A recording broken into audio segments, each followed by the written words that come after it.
Hello, everybody. Welcome back to Deep Talks Podcast. And today's episode, we are going to be under the discussion of grief and the totality of what it is to be a pastor's wife, the depths, the true meaning, and the values that... He's a pastor's wife. Pastor's wife? Why would... What the...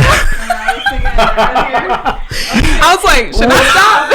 You should have cut me right... It's because I was thinking of something... Okay. I met... Hey, Little prophetic moment. you're a prophetic moment. let's do that again. Okay.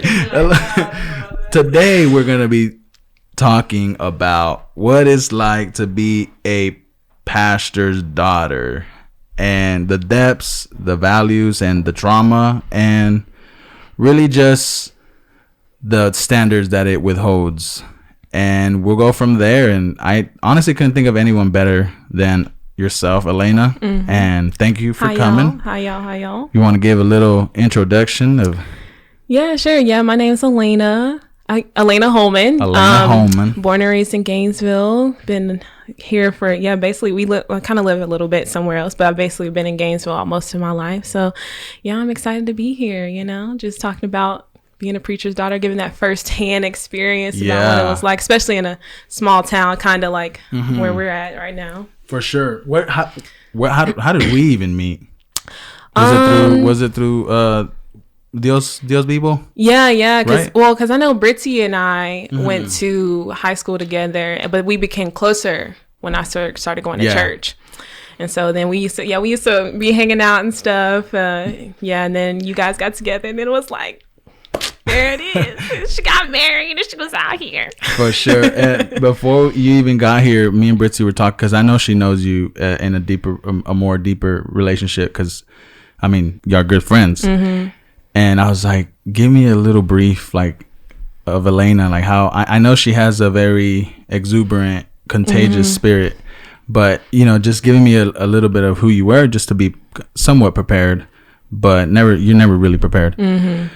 So anyways, and my first question that I wanted to ask you is, like, where does that come from? Like, where do you get that, just that joy? I don't know. You just have, there's something about you for sure. I think it's just it's honestly just from like growing up, definitely my dad had this very like welcoming spirit. I always wanted to like help people. So I've always been that type of person where like any person... You've seen the good in people. Yeah. So it's like every person that I came in contact with, I was like, I want them to always like be comfortable in my presence, like be comfortable just being around me. And like, I like to make people smile. I love to make people laugh. So, anytime, that's kind of like the way that I go about things. Like, I've always been like, any person that I come in contact with, I want them to be impacted by being around me. And I was like, and I never wanted anyone to leave from around me being like, oh, I hate that girl, which of course you can't control what people think, but for sure. I was like, I don't want to be the reason that someone's day was bad because of them talking to me. So that's why I try to just bring light to everything, because the world is already a little crazy, as we've seen. Already 2021 starting into it. Crazy. Yeah, and I was like, there's already so much going on. And I was like, I just want to bring some light to people and some positivity. Are you into politics? I will say that for the longest time, I really was not. But then as I got a little older, and even especially now, I've really tried to educate myself a little bit, because I realized how much I did not know.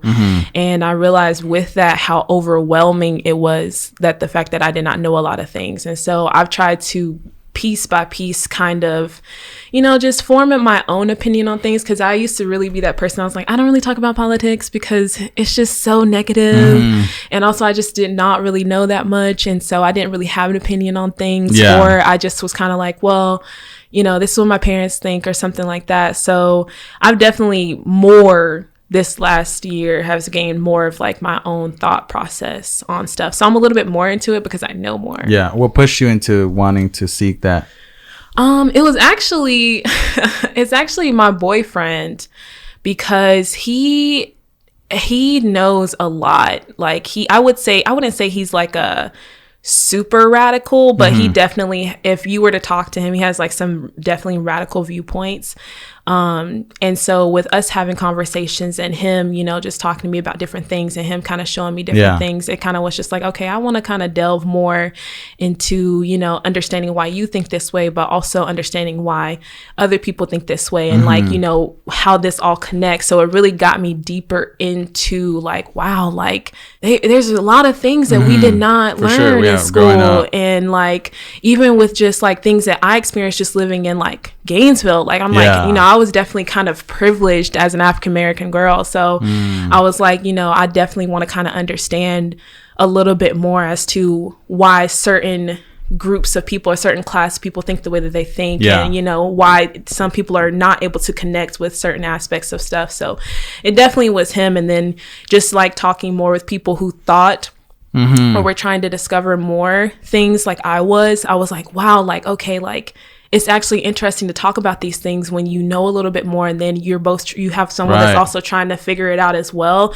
So it's like we can piece and pick apart things. It's like, oh, it's like actually interesting to talk about that stuff, especially when it's not coming from like, I think this and like you should think this. It's just like we're all just trying to learn. Figure it out. Yeah. And I will say one thing I learned like after I graduated was that, you know, in school I was told that all this time I thought Malcolm X was the bad guy.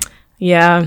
It was really only Martin Luther King, but I remember being taught like Malcolm X, like he was just not the guy. And now really studying and his purpose of what he did definitely opened my mind into like, dang, like it really isn't what the school has told us. And I even kind of learned too that like people really talk about like Martin Luther King wasn't necessarily about like integration per se. He was more about just having like being able to have Black people and white people just have the same equality, not necessarily to come together, but just to have the same equality. So that was also something I was like, oh, like they really did teach us in school, like, which I mean, of course he's not alive today, so we wouldn't know for sure. But I definitely agree with the comment in regards to Malcolm X, because I also have been doing a little bit more research, and I'm just like, yeah, like a lot of the stuff he says wasn't like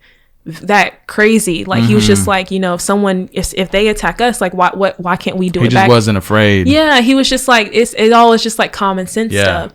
So I was like, you know, it's definitely been an eye opener, and it's been interesting because it's definitely changed my thought process, which has kind of been a little uncomfortable.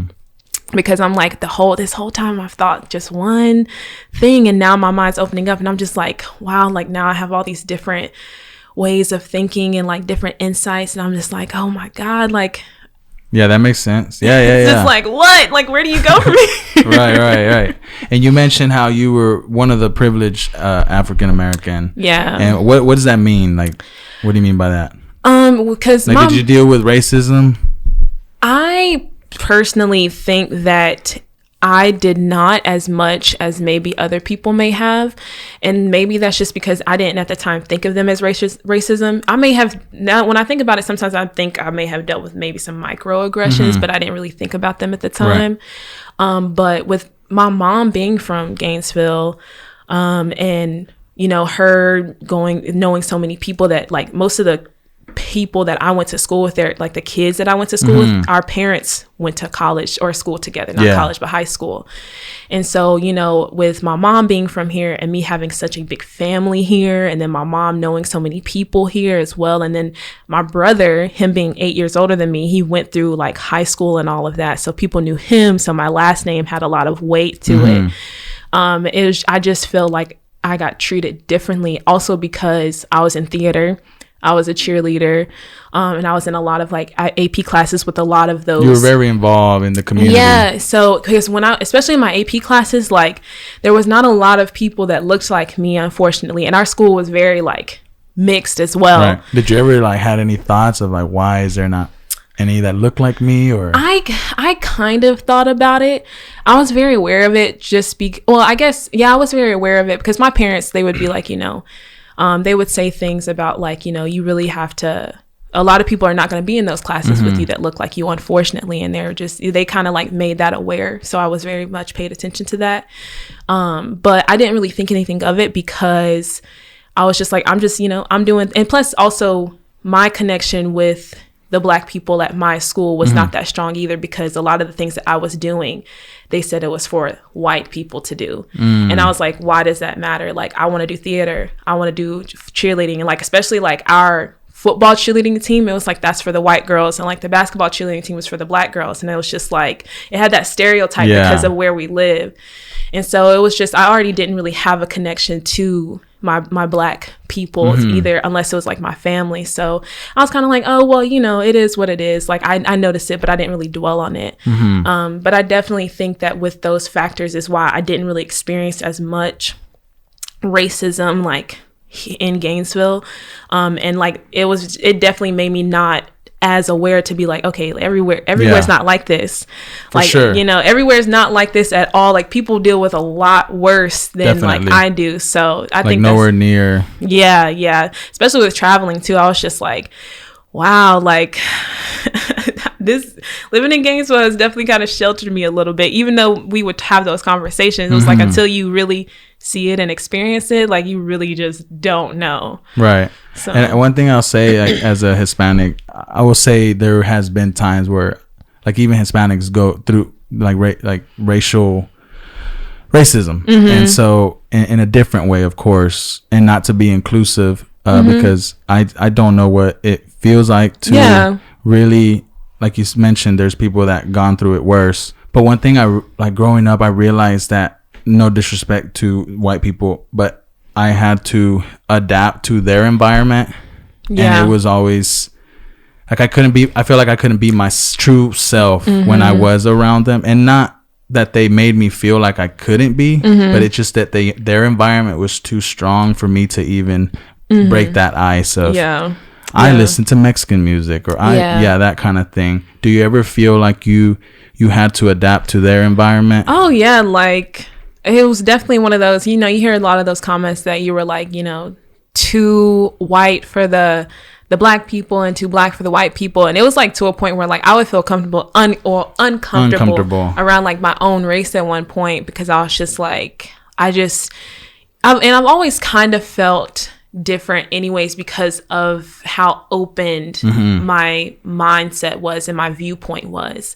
Because when you especially when you do theater, like it really opens. I noticed that about theater kids. They, like, not even joking. They're like so boom. Yeah, because especially like with acting, you get to play a lot of these different roles and experience a lot of these different mindsets and like a lot of these different time periods. And so it really opens up your mind and avenue to be like, wow, like we went from being like this to this, like, people think in this way and that way. And so I just, I've always been able to see things from so many different mindsets. So I already felt a little disconnected anyways, but then also being put in a box based off things that I liked, it was just kind of like I didn't really know where I stood. So I was like, well, I feel more comfortable with white people because I was with them all the time, with the activities I do and the classes that I was in. Most of my friends at the time were white as well. And so it was just, I felt definitely way more comfortable with white people because I was like, it was just my atmosphere. For sure. And then sometimes your own people make you feel like, well, like not welcoming as you mentioned. Like I had this one guy, a good friend of mine, won't mention his name, but he's what is he? I don't know. It's like that way. What is it? I want to say not Jamaica. He's from over there though. I don't remember. But point is, he mentioned how, or I was talking to him. We were talking about like the whole Black Lives Matter movement. Yeah. And I was like, how do you feel about it? And he mentioned to me how there was times where, because he does come from another country, so he's the outcast coming into here. So he mentioned how there's been times where his own like African American people that have lived in America have made him feel like he doesn't belong because of his accent, but even though he looks the same. There's always been like kind of a rift between African Americans and like immigrants from actual like African countries, not even with just like that aspect of it, but it's just always been a rift because they see us as like lazy. And like, you know, and in the other countries you have to like really work hard and things like that. So it's always been kind of that like riff of like separation. And then, you know, it's like African Americans sometimes feel like you don't understand our experience, but it's like we do have the same skin color. We do go through the same exact things. That's interesting you say that, because in our culture, Mexican people from Mexico, like I used to work at like really hard jobs. Like, I mean, Britzy knows, like catching chickens and just like we're surrounded by immigrants. Basically, I would do jobs like that. I always felt out of place because I was too lazy, or why do you want to work in the office, or why do you want the easy way? You should be like a hard working like us and stuff. So I thought it was just like a Mexican thing. Yeah, it's interesting to hear that too, because it's, you know, I don't really hear that. My boyfriend's Mexican, so he's kind of explained that a little bit, because he works in like a construction, and so they're always like, they're actually encouraging him like, you're better than this. Really? Yeah, it's actually kind of the opposite. They're like, you know, you shouldn't be here, like, because he's studied law. Gotcha. And so, but with the pandemic, it's like he got to get a job, so he's just decided to do that. But like, they're like, you know, you don't get stuck here, like you have a degree. Don't be like and us. He's just like, look, like I'm just trying to work, like I don't mind it. He was like, it's hard work, like I get it. For sure. And like actually learning about how hard construction actually is has gave me more respect for it, because like I was like, I didn't know that how actually like it's strategic hard. It has to be to like make these cool patterns and like the things that we go into every day. So yeah, it's definitely interesting to hear that similarities though, because it's always been that riff aside, even with that and like colorism and all these different things. That's just like, I'm like, we just need to unite. Like really, it's like always, it's already craziness in this world. We just need to unite. So, and that's the thing. We can't even agree to disagree. Yeah. And my last question in this topic is: have you, as a child or any age, have you ever like questioned your skin color? That is an interesting question, because I really have not. Like, you hear a lot of stories of those people who, like, the first time they realized they were Black, or the first time that they realized they were Hispanic. And it was just like, I don't know if it was because from like my parents, like they always were just like, you know, we are African Americans, like we are Black people. Like they always would like tell us. And my dad from the get-go was just like, you know, things will be different for you because of the way you look.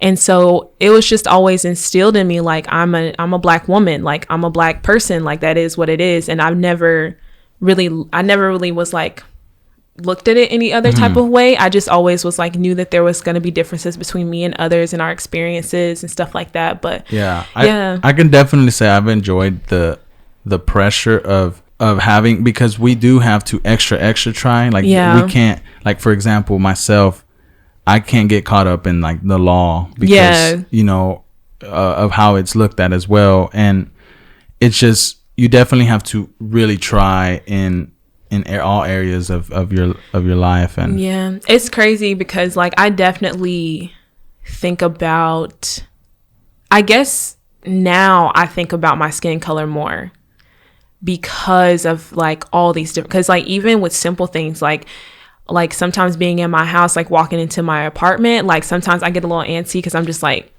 anything could happen at this point, you know. It's like I'm definitely a lot more aware of the fact that I am Black now, because I hear all these different stories of like people having these different experiences, just like walking into their home or like walking to their car or even going for a jog. And it's just like, I'm just like, my anxiety has like gotten like definitely ramped up. It's like you go for a run sometimes, and again, I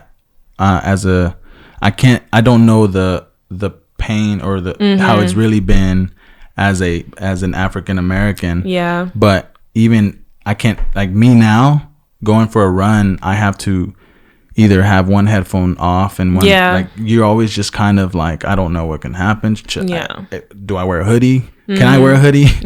And even then with that too, like because of you are light skinned as well, it's like you're even less of a threat, so it's like, you know, for sure. But it's definitely something I like, because I didn't even realize it till I started to live on my own, and I was like, dang, like I really am thinking a lot about more of like my life, because the crazy things that I didn't think could happen have happened to people. And so I'm way more aware. Yeah. And I told this to Britzy. I say this. It's even crazy how we almost, and no disrespect to white people, but we like, as Hispanics, when we have a baby that has colored eyes, like we always look at that as beautiful. You get what I'm saying? Like, oh my gosh, the baby has green eyes, so beautiful, which it is. But it's like we also should normalize the black eyes, the brown eye, you know. Yeah. We just always go to the blonde, to the light, to the light skin. Yeah. It's because it's been deemed as like that, the standard of beauty. Like our standard of beauty is like it's not very diverse. And that's kind of like, or even like all the Disney characters. Yeah. It's like not, I was like, there's so much beauty in the world. Like, and then like it's like, there's more than just blonde eyes, blue hair, or, you know, blonde eye. Yeah, I said that right. Yeah, you said that right. Wait, blue eyes, blonde hair. Yeah, whatever way. Yeah. Yeah, but it's just like there's more than just that standard. And, for sure, you know, exposing. That's why I was like, I try my best to just expose myself to all different types of cultures, all different types of things, not even just my own, because it's just like there's so much more out there. Like there's so much more out there that we have even yet to like touch and experience. So that's why I love learning too, because it's just like, man, like I didn't even know this was a thing or this was a part of this culture, and like now I do. So I'm more aware. That way, if I come in contact with, I know how to approach it. Right. So yeah. What was your perspective on the Black Lives Matter movement? Were you for it? I mean, yes, I was. It was, and I didn't like actually like go out and protest. I did hand out things in case people were arrested so that they can get out on bail. And I definitely am a big supporter of it. It was just overwhelming though. Like it was super overwhelming. I bet. Just because that was at the time where I was learning a lot and I had to take a social media break because getting on my phone every day, you see everything, and like every little video is just like out, and it was making me angry because I was just like, all these things were happening to these people and they were just doing it peacefully, and like it was just a lot. It was definitely a lot. And I did pay attention to which social media I went on to, because, you know, with Facebook, there was one thing, with Instagram, there was another thing. And I stayed on Twitter mostly because it was just like, you know, I was like, I'm hearing all these things that are going on. I was like, and it doesn't seem right, because like our whole objective is just like, we just want to save these people's lives. And so then I would get on Twitter and it was just like all the truth was basically coming out. And so I'm definitely a big supporter of it. I don't think I would probably go out there and like heavily protest because of the pandemic, and also, you know, just being in those situations does make me nervous. Definitely. But anybody who does go out there, I definitely am like, yeah, go do There's other ways to protest. It doesn't necessarily mean be right there. You know? Like I donated to a few chair or GoFundMe's. I tried to do that at least, and I tried to raise awareness through like social media stuff of different things. That's awesome. I tried my best to do what I could because I just didn't feel safe protesting. But yeah, I tried to just do what I can, and there was tons of stuff on social media too of ways you could do it if you didn't want to go out. So I was trying to pay attention to that. I would say my only one struggle I had with it was when they started turning it into almost like I probably won't put this part, but for example, I'm gonna just call it, well, I might, you know what, I'm gonna just say it. Whatever. When, for example, and no disrespect again, but like when Dress Up used to have just the models were obviously white, and then this all happened, and it almost like it was cool to see, okay, wow, now they're mixing them, but it almost felt either not is stage the word, or just, no, that was with a lot of businesses. Like once everything, like it almost turned into too much of a trend that it didn't. We were losing the purpose of the behind the message. Yeah, and if we're talking about it on that aspect, then like it's so crazy, because I actually saw something recently. It was like, okay, if it was that easy, why haven't y'all been doing it before? It took. It's like, you know, this whole situation happens and y'all made it happen like that, like so quick. So if it was that easy, why hasn't it been a thing before? And so that kind of like really put things into perspective, because I was like, we've always been in all these avenues. We've always been there. We've been waiting for opportunity, but it's been made so difficult for no reason. Yeah, like now it was too exposed that it was just kind of like it almost, okay, we're too exposed, we just had to, hey, look, we're doing this too, kind of thing. Yeah, and that was something a lot of people said, because they were just like, it doesn't even seem like that, like genuine. And so it's just like, but again, if it was that easy, should have been doing it from the get-go. Like people shouldn't, like these different things should not have happened for you to be like, oh, I need to be more inclusive. Right. Speaking of social media, I think it was, we're a few days ago, you posted about your skin. It seems like you're very, what's the word? Comfortable under your skin. Yeah. Has that always been a thing? Have you always truthfully been comfortable with your skin? Like, you know what I'm saying? Yeah. It's kind of gone like this fit world. Yeah, like it's kind of gone on a journey. Because, I definitely was kind of bigger and at one point in my life, and I didn't really mind, because I was like, it is what it is. But then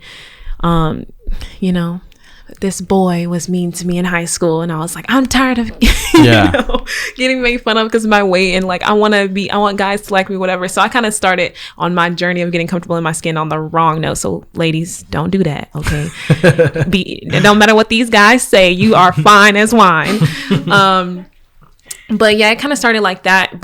And then, I kind of started to become more comfortable in just like who I was becoming and who I'm turning into. So it definitely started on a journey of something not as confident, then it became that way. And then now I'm in this whole other mode of comfortability I'm entering in with, like, instead of focusing so much on like trying to lose weight. The numbers. Yeah, it's just like I want to be healthy healthy. Yeah, like healthy mentally, physically, spiritually, emotionally, like in all aspects, and not focus so much on like how many calories I'm eating or like how much exercise I'm getting, or like, just making sure like I'm fueling my body. So it definitely I've gone through lots of different, because I've been really into really into healthiness and like health and wellness probably since, I don't even know how long it's been now, because it's been like since sophomore or junior year of high school.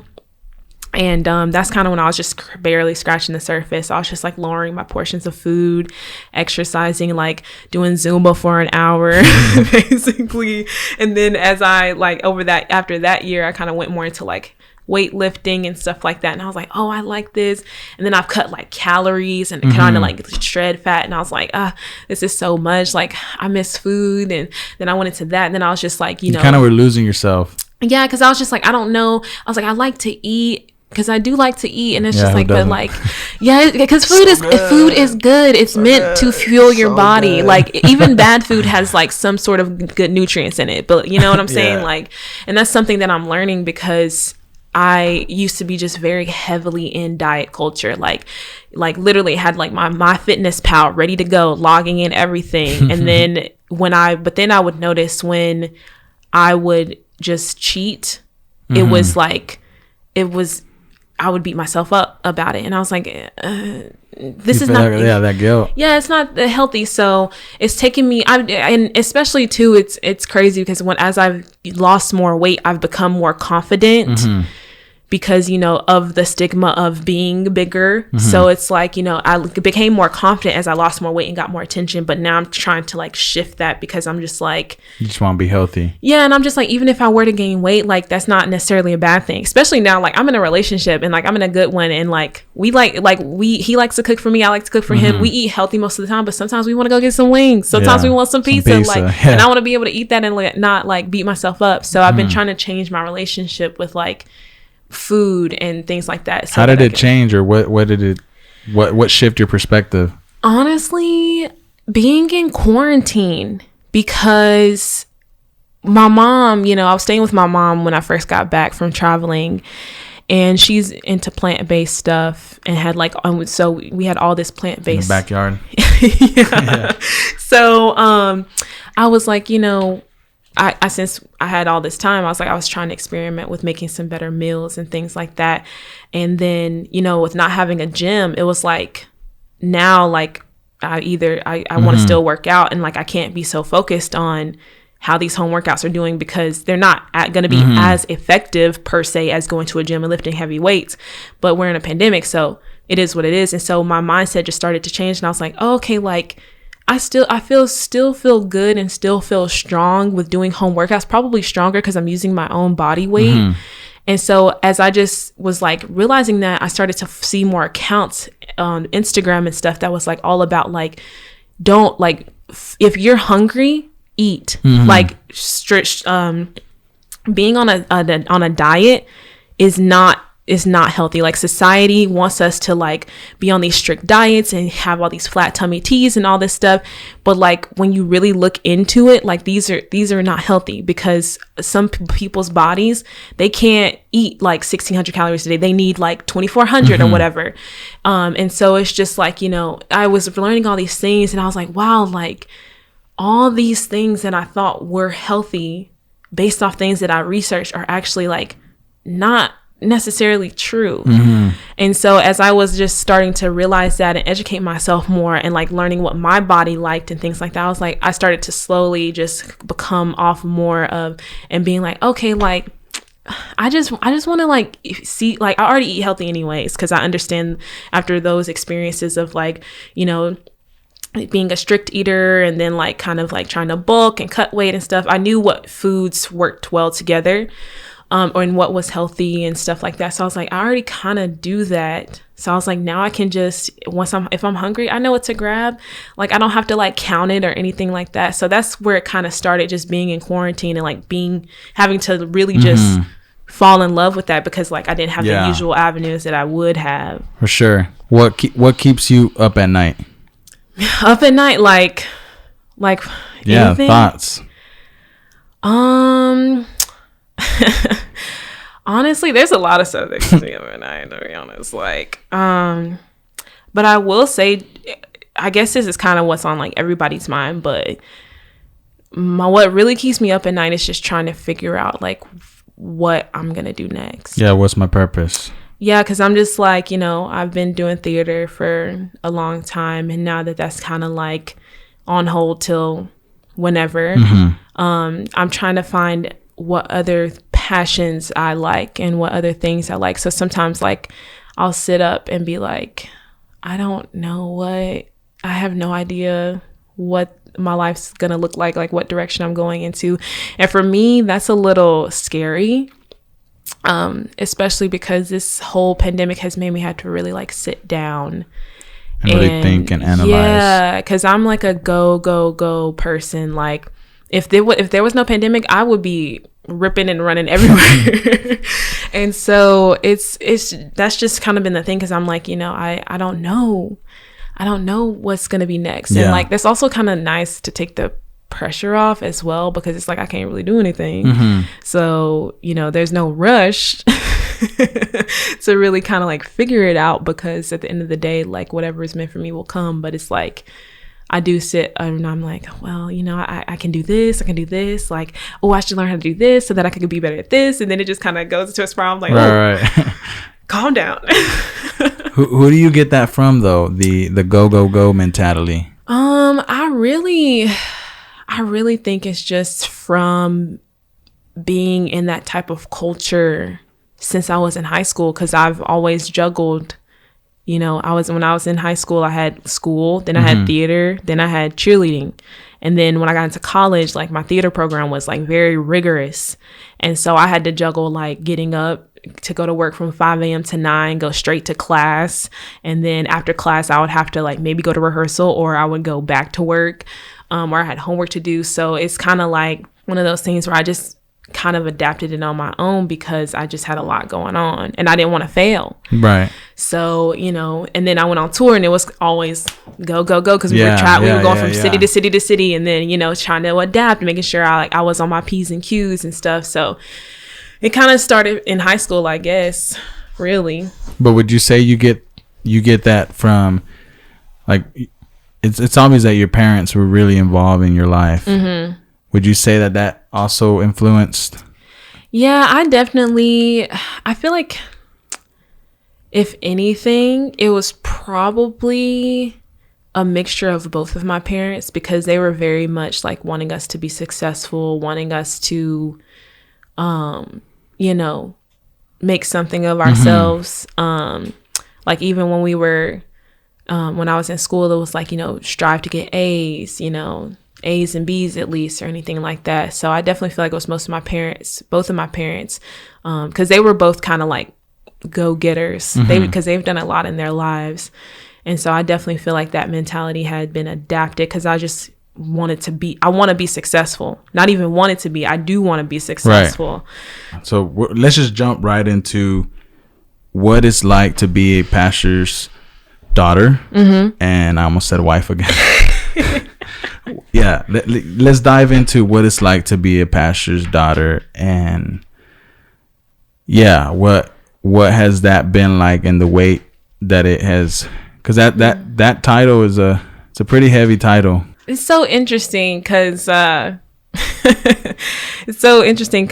I don't even really see myself as a pastor's daughter now. Mm-hmm. But growing up as a pastor's daughter, it definitely, there was some nice perks to it. You kind of got to go to a lot of cool things mm-hmm. that you necessarily wouldn't get to go to. Got a lot of cool gifts sometimes, and got to meet a lot of cool people, which is where my love for like meeting people came mm-hmm. from, just being in all these different types of demographics of people. But yeah, it was definitely a fun, but it was rough at times, because it's basically like you're always on stage. Yeah, you have eyes on you. Yeah, and then, my mom's from here, so I had family eyes. My mom is also a teacher, so I, school system eyes. School system eyes.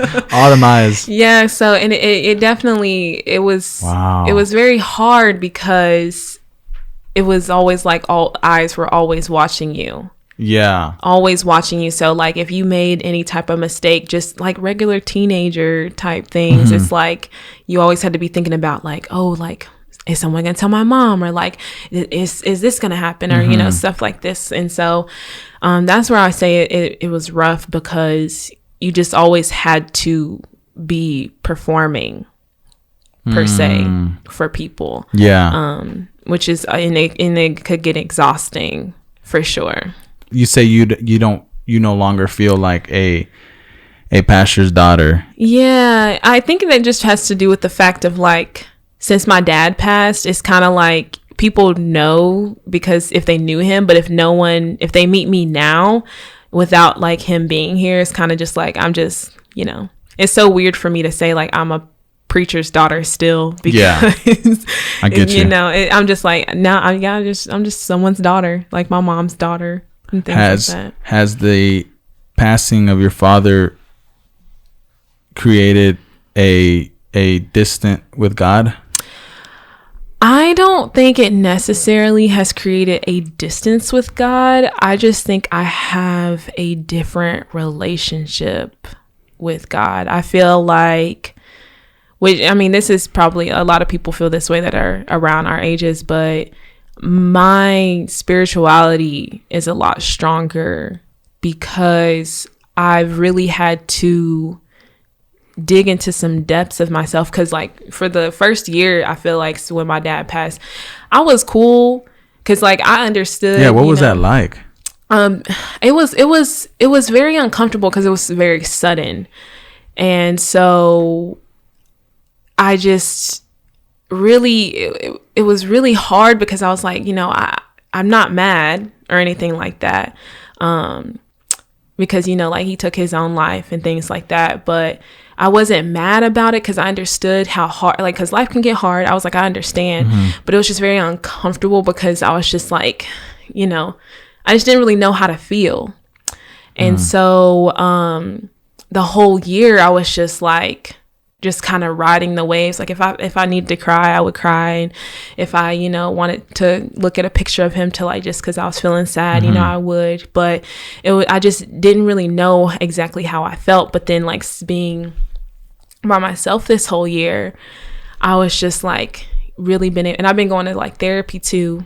And I've been really able like to delve into how everything really made me feel and like really affected me. And it's made me more comfortable with my grieving process, because I was very comfortable with talking about like him. Like I still even say like present, depending on who I'm talking to. I was like, yeah, you know, my parents or anything like that. And so that wasn't like the issue, but it was just like, you know, trying to deal with like him, you know, taking his own life. It was like, you know, it's so weird. It's very weird. Yeah, for sure. That's definite. And then, I mean, let's keep it real here. Like, I'm sure that is so, I mean,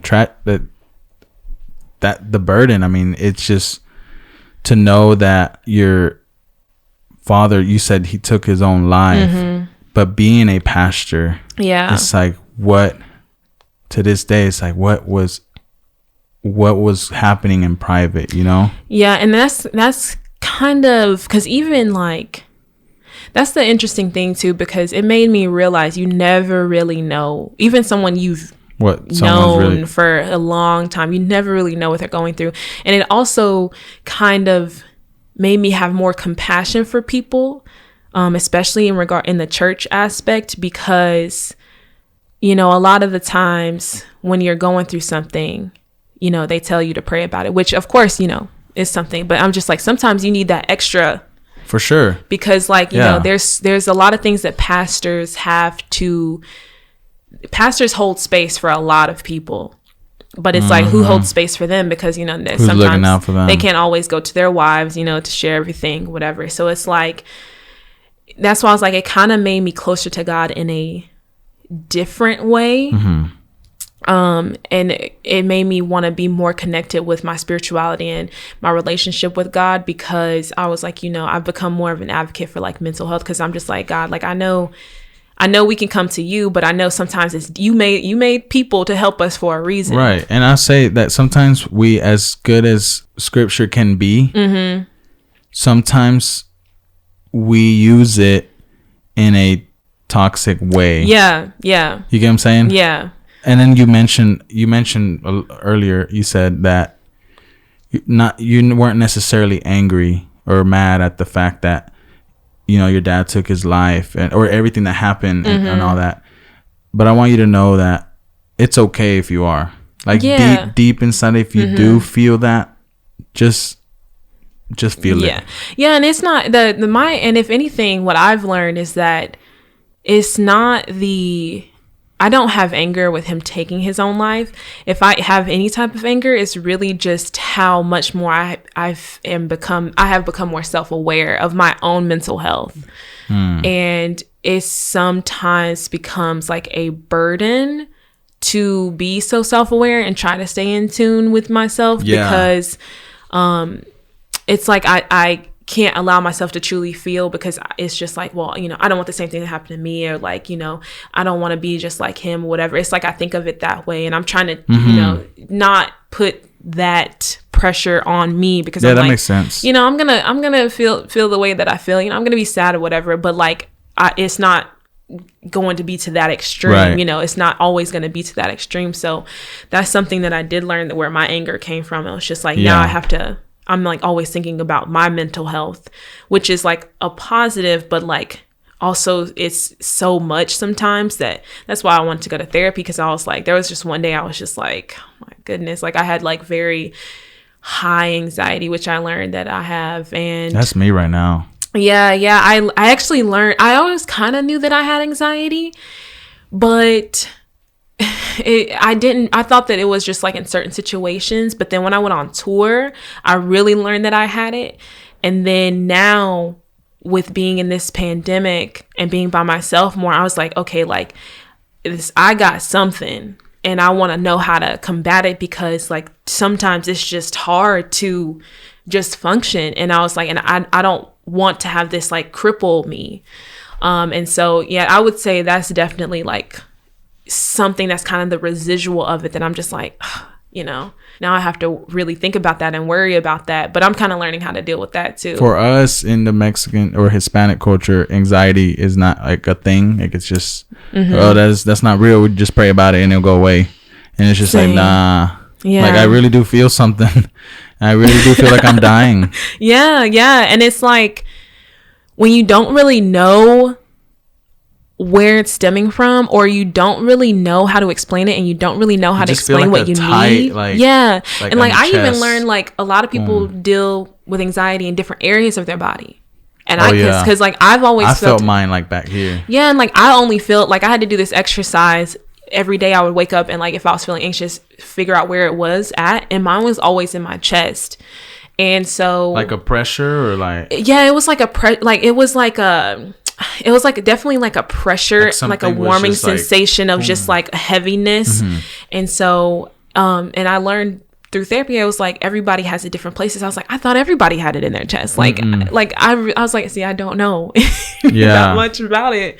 Yeah, it's crazy. I even right now I'm going through really hard anxiety, like hardcore depression. And what keeps me up at night is I feel like sometimes I'm dying at a young age. Like, that's like one of my biggest fears.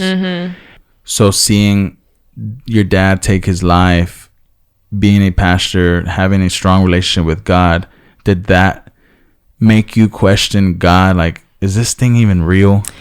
Does this even exist? Not really, because I had already kind of gone through that. If I just, with my relationship with God really is just, I'm really separating, or I guess coming apart from Christianity per se, because I just have learned a lot about the influence of westernized religion and like all these different things, and like I've tried to educate myself and like figure out where I stand, and because I've definitely questioned like, is God real? So in this instance, I didn't really do that because I was like, I understand mental health. Like I understand how it can be.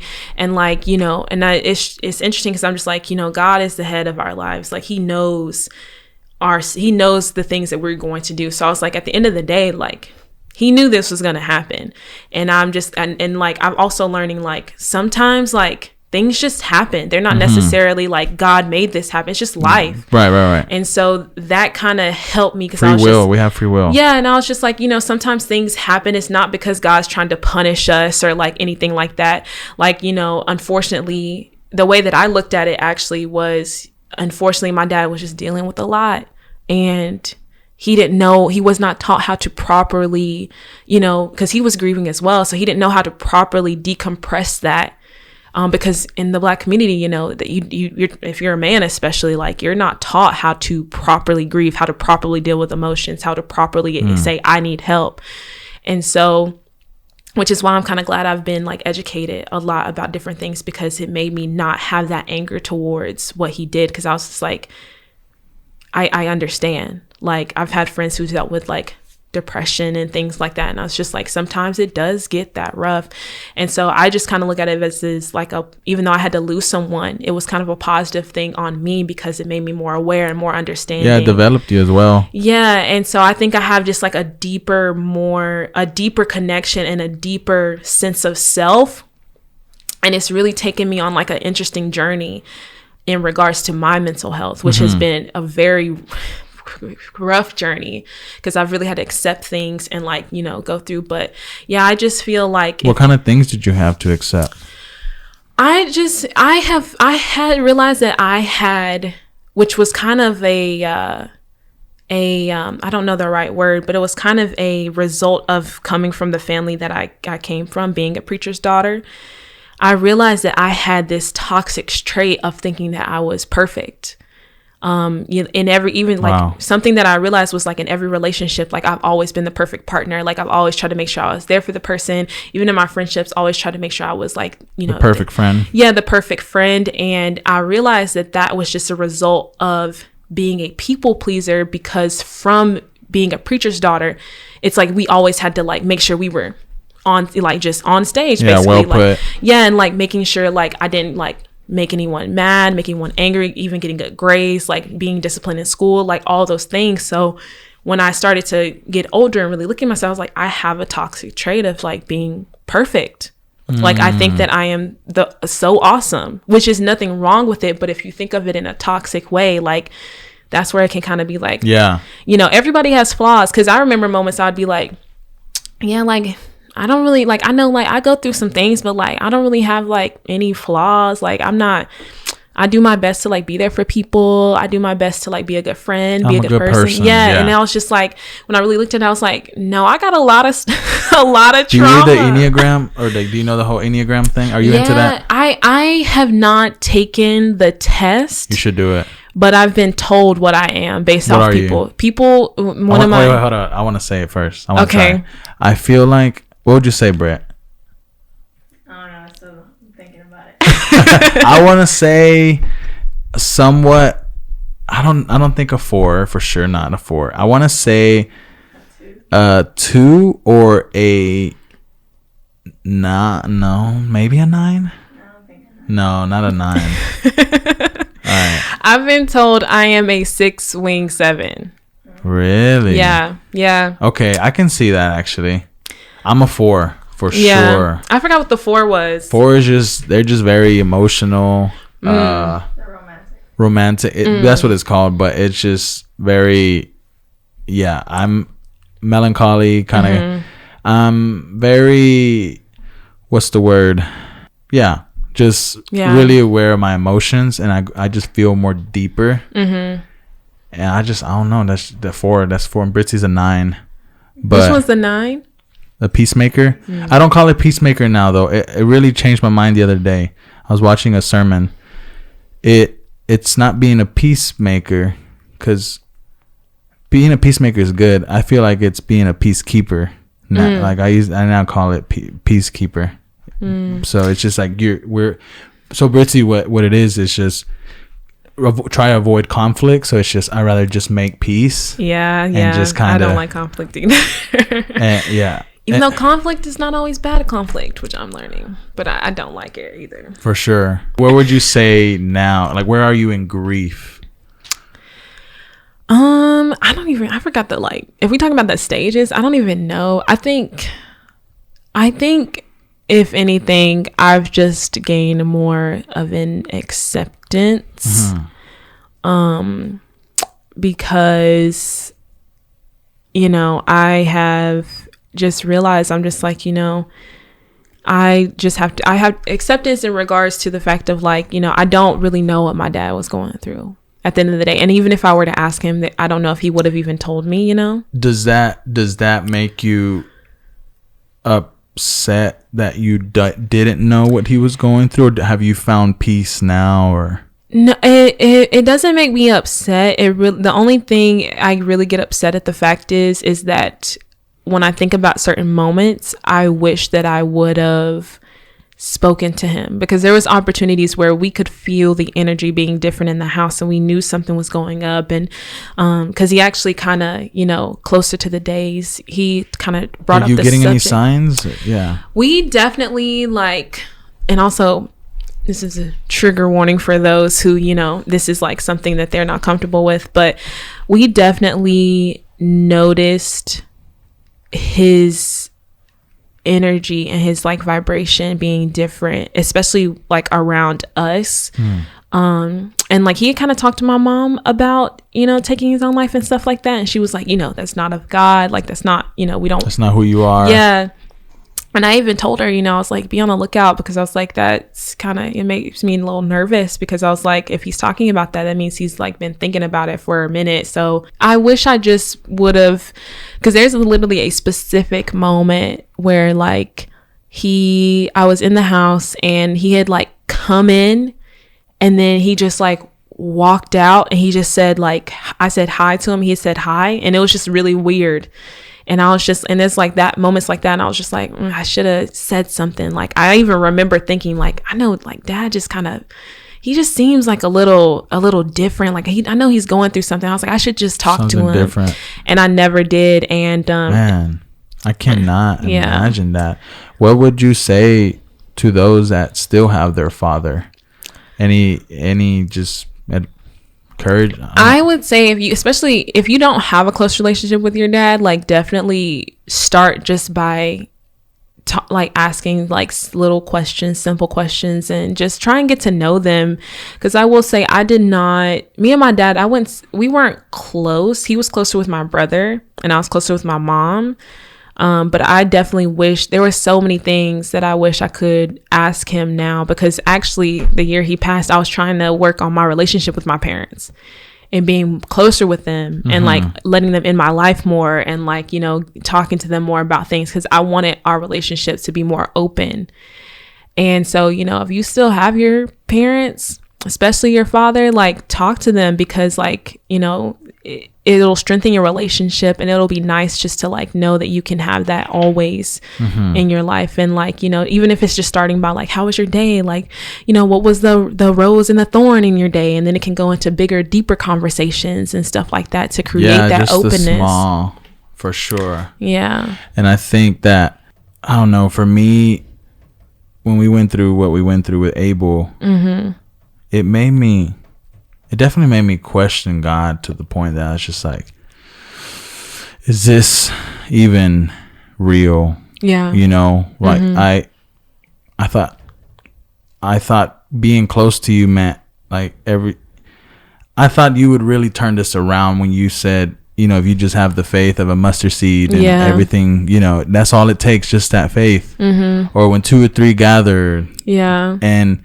like you said, like everything's not spiritual, you know what I'm saying? Like some things are just happen. Yeah. And I definitely think thinking like that has kind of bettered my relationship with God, because I'm just like, you know, sometimes it's just life. Like we unfortunately, like people pass, like that's the way of life. How they pass, you know, it sucks too, but it's like, you know, God doesn't necessarily want us to suffer. Like he's not a God that's like, I'm gonna make this happen to make you feel this way, you know. And I was like, because sometimes when you think about it, it's like, why would I want to serve a God like that? And it's just like, he's not like that. It's life. It's really just life happens. And like, because life isn't linear. Yeah. Like it's not a linear thing. Like you go through these different paths that, you know, sometimes things happen and it like shows you things, it teaches you things. And that's kind of made my relationship better with him, and not have like anger, because I'm just like, you know, at the end of the day, he does care about me. He does have me on this earth. No, yeah, for sure. Like that. To this day, the day I found out my son passed away, that first day is very weird. Yeah. What did that look like for you?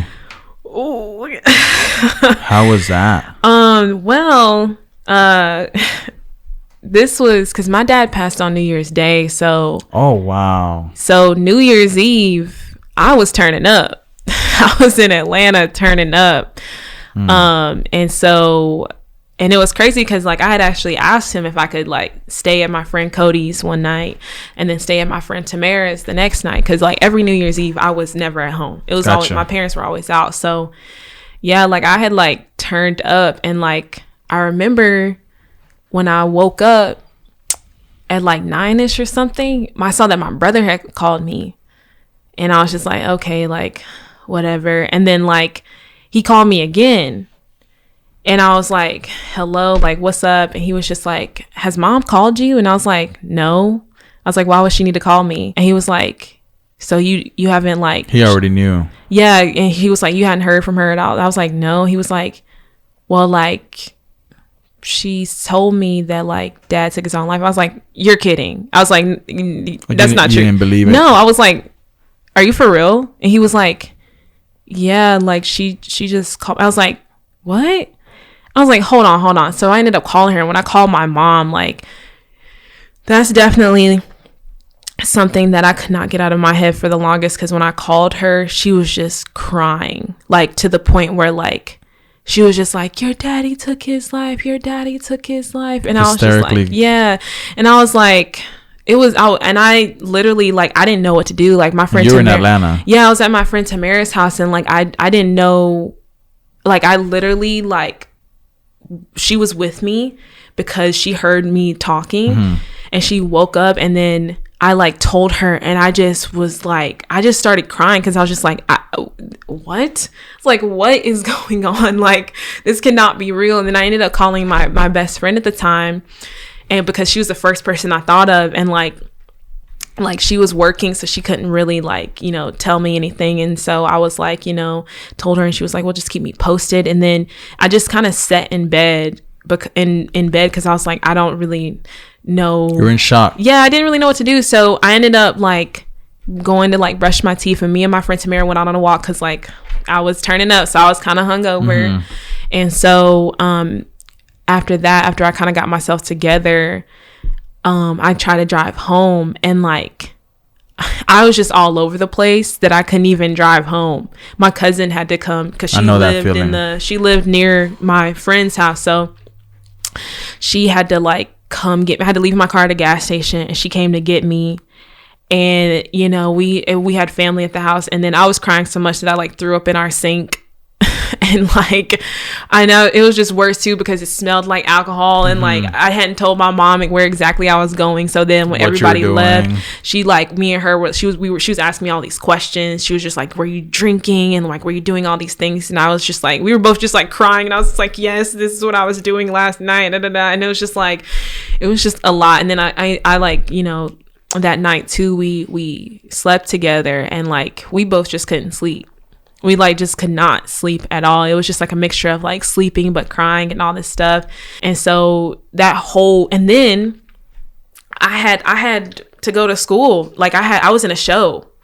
So I think it was like a week before, or maybe actually no, it was like I forgot what day the first was, but it happened. And then like I think 2 or 3 days later, I had to go back to school, and I had to start rehearsal. And like I was very much on the fence of if I wanted to do it or not.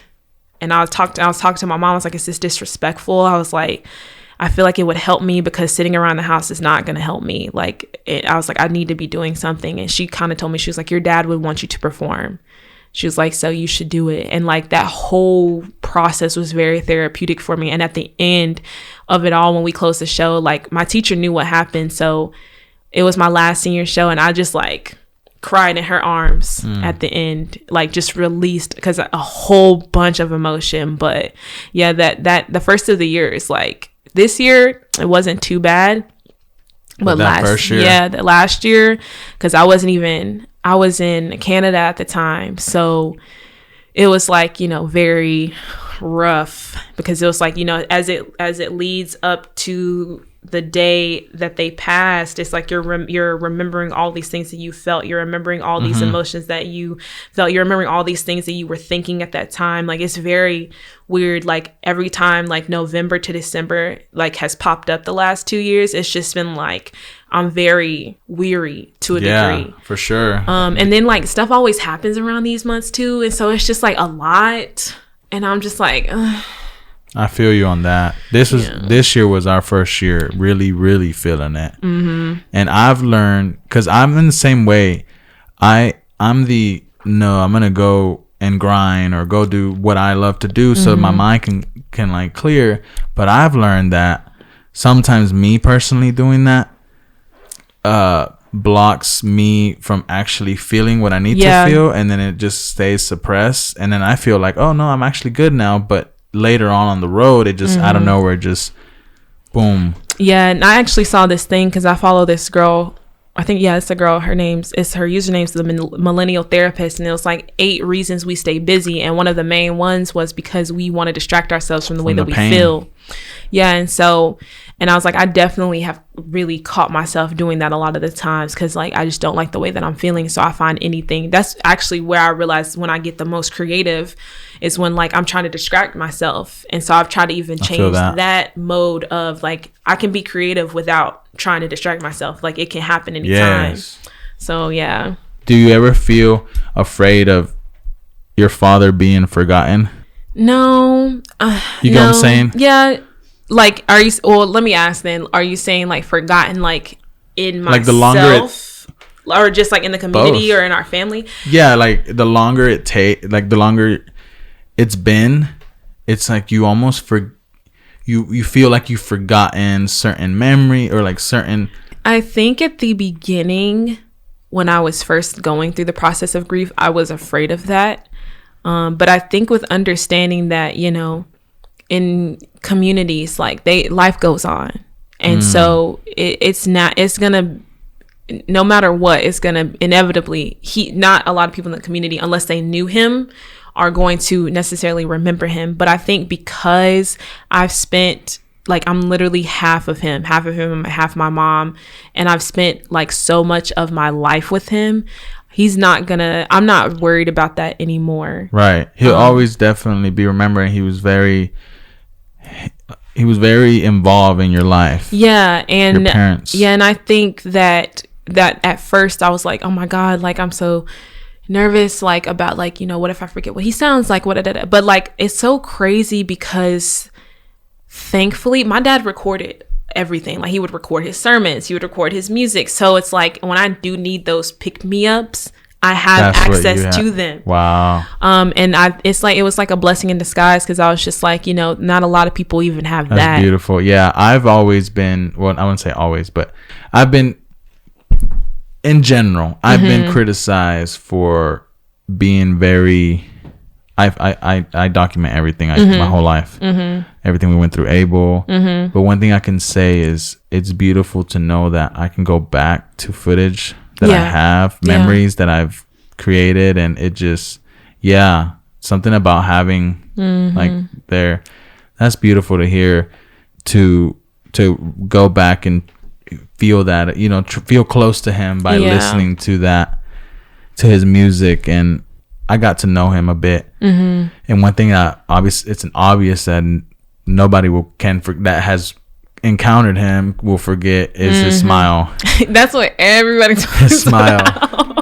His smile, for real. And I see it in you. Yeah, no, I actually posted a picture of him, like, on the first of the year, and like everybody was like, oh my God, you look just like your dad. I was like, yeah, like, people say I look like my mom, but I'm like, no, like, my dad, I feel like I look like it's a spitting image. You just had it was just boom right there. And yeah, I remember one time I did go to your house one time. I don't know if you remember. I don't know. One time I went to your house and your dad was like, who are you? Kind of thing. And and I was just like, I was a friend, but it was like different people went over. I think y'all did something like a movie. I don't know. Oh, that was my birthday. Your birthday. Oh, yes. Oh, I forgot you were there. Yeah. Oh my goodness, dang. That's been so long. Oh my God. And I always remember that because your dad he said, so what do you do? Are you in college? And all these things. And just always seeing the best in people. Like he really, and then I remember saying to him. Oh, yes, yes, sir. Yeah, he flipped. He said, you in my house, you gonna call me you're gonna say yes, sir. Yep. That sounds like him. That's one memory I do have with your father, which is cool. That's so funny. But what is one thing that you want your kids to know about your father that you will, years from now?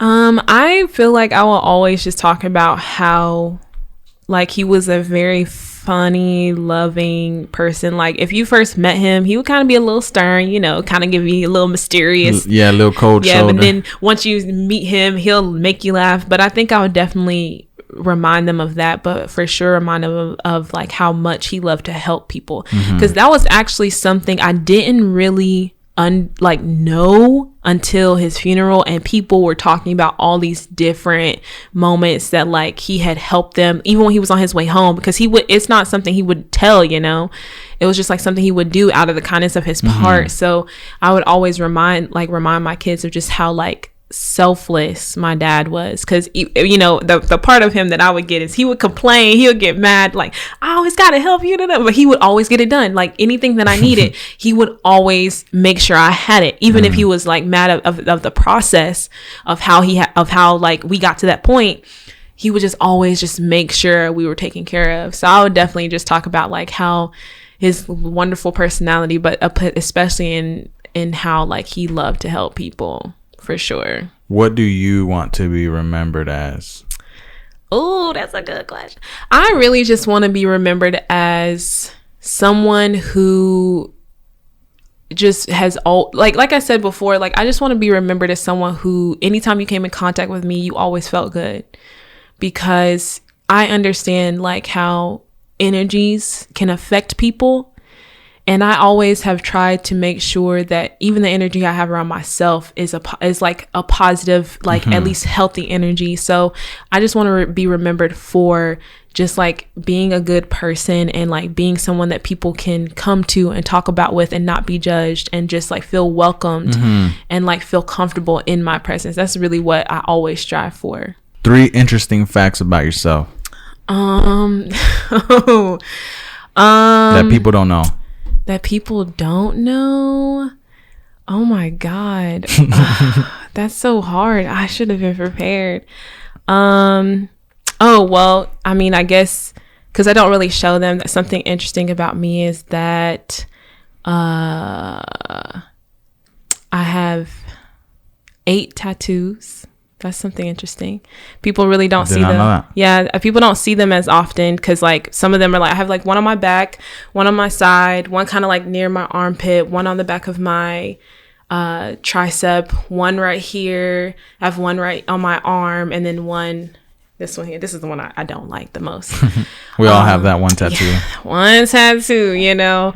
And I got one that's misspelled. I'm not even gonna lie. Britzy knows. Oh, I'm not even gonna lie. Yeah, I wish I would have said something, but and then another interesting fact, I low-key have like a soft spot for some country music. I won't really say that too often, but I went through a little country music phase, so if you pull up some certain songs, I will start singing. That happened freshman year. I had like a locked the doors and turned the lights down low.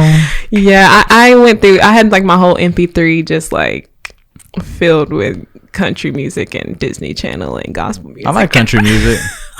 I'm not really a big fan of it too much now. I like it. But and then the third one, gosh, oh man, I don't know. I'm kind of stuck. At least y'all got 2. Yeah, for sure. You get stuck. I'm gonna think of something later. I'll be like, because you really had to. Yeah, you really have to think. Has Alaina ever been overlooked?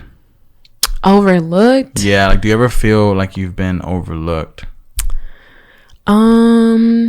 I feel like I feel like maybe not necessarily in like life. I definitely feel like I've missed opportunities in like acting, like in college or whatever, because I felt like I was working so hard.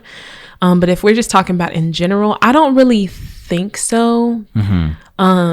Just because I feel like every person I've really come in contact with has just talked about my energy a lot and how like it's definitely something that's like different.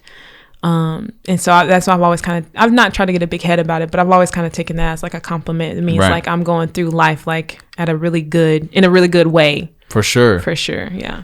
My last question to you, I always save this for the end. I'm going to kind of spice it up a little bit. If you could, if you were sitting in front of your dad, if he was right in front of you and you could say something to him, what would that be?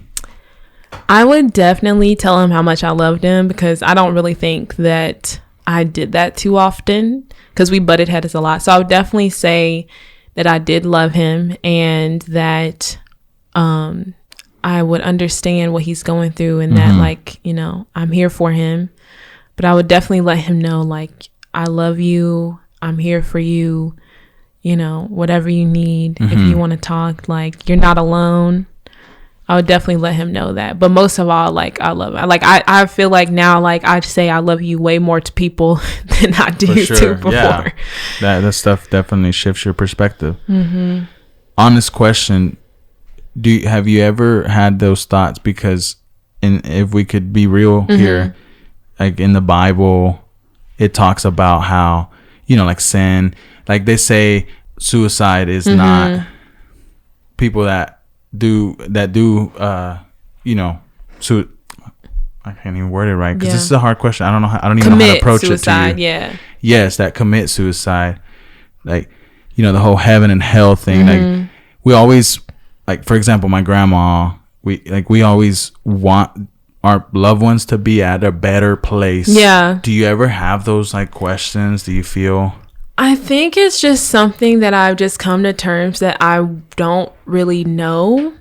Do you believe in heaven and hell? I think that's something that as I'm on my spiritual journey, I'm trying to figure out, because Really? I definitely have grown up thinking like there's a heaven and there's a hell. But like now I'm just like, as my relationship with God is changing and I'm really developing like how I feel. I was like, I don't know if I want to think of people going, like, depending on going to like hell. that's not up to you. And so I've just been trying to figure out like how I feel about that, because I was like, with some people, like sometimes the things that they do is like a mental thing. It's like they can't control it. So like, should they be condemned to go to hell because they couldn't control something that is mentally in there, because they didn't have the resources because of to get help. So I don't know. And like in regards to like my dad taking his own life too, it's not something that I really think about too often,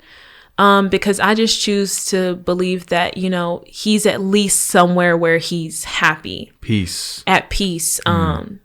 And so, if there's definitely something. I definitely believe, and like that's where my journey has come to. Like, this world is too big, too vast, and too much of us to not understand that like there can't be, it's too big and like too intricate for there not to be some higher power. I believe that out there. That's why like I really tried to get into less of the westernized, less of religion, which I know it's like a lot of people do that, but like I definitely know that the standards and the foundation of Christianity are something I still believe in. We all talk about eternal life, but it's what you do with, like, some of us can't even handle 24 hours. How are we going to handle eternal life? Who are you telling? Like, we're always like, if only we had 26 hours in a day or 20 more hours, I would be able to do more. I don't know how to utilize my time and this. How do I even find time for God? And God's with you all the time. He is. Yeah. You can literally find him in every single aspect of. And here's the thing. He don't even need your time because he's timeless. Boom. You unsaid it. That's it. So, and that's why it's like my whole mindset. I wrote something. It was so deep. I can't remember what it's called, but I said, God doesn't need your time because he's timeless. Do you have where's my phone? Where's my phone? Oh. I promise you. No. It was so good. Right here. Boom, boom, boom. Hold up. Y'all be patient with me. Hopefully that camera is still good. Timeless. Sorry, Brett. Here it is, the camera. Yes. Yes, here it is. I said, God doesn't need our time because he's timeless. He gives us time to make time less. Yeah, I like that. I like that play on words. That's cool. But yeah, that's gonna be my knife tattoo. I guess that's all I was gonna say. So I appreciate you coming. Hey, I appreciate you, even though I kind of forced. But I was like, let me be on the podcast. Coming through. No, I prefer that. I like when people. I told Brissy, I was like, I just want to have conversations with different people. It doesn't matter where you come from, who you are, like just anybody, and just have specific topic conversational. Whatever. You get the point. But yeah, so no, I really do appreciate you coming, and thank you. Yeah, for real. Thanks for having me. It's been fun. It was one of my easiest ones. Thank you. For real. I like to talk. So easy. Really, really easy. So yeah. That's cool. Thank you. And we appreciate y'all listening, watching, whatever. Don't forget to subscribe, and thank y'all for your time. So we'll see y'all next time. Thank you. Peace.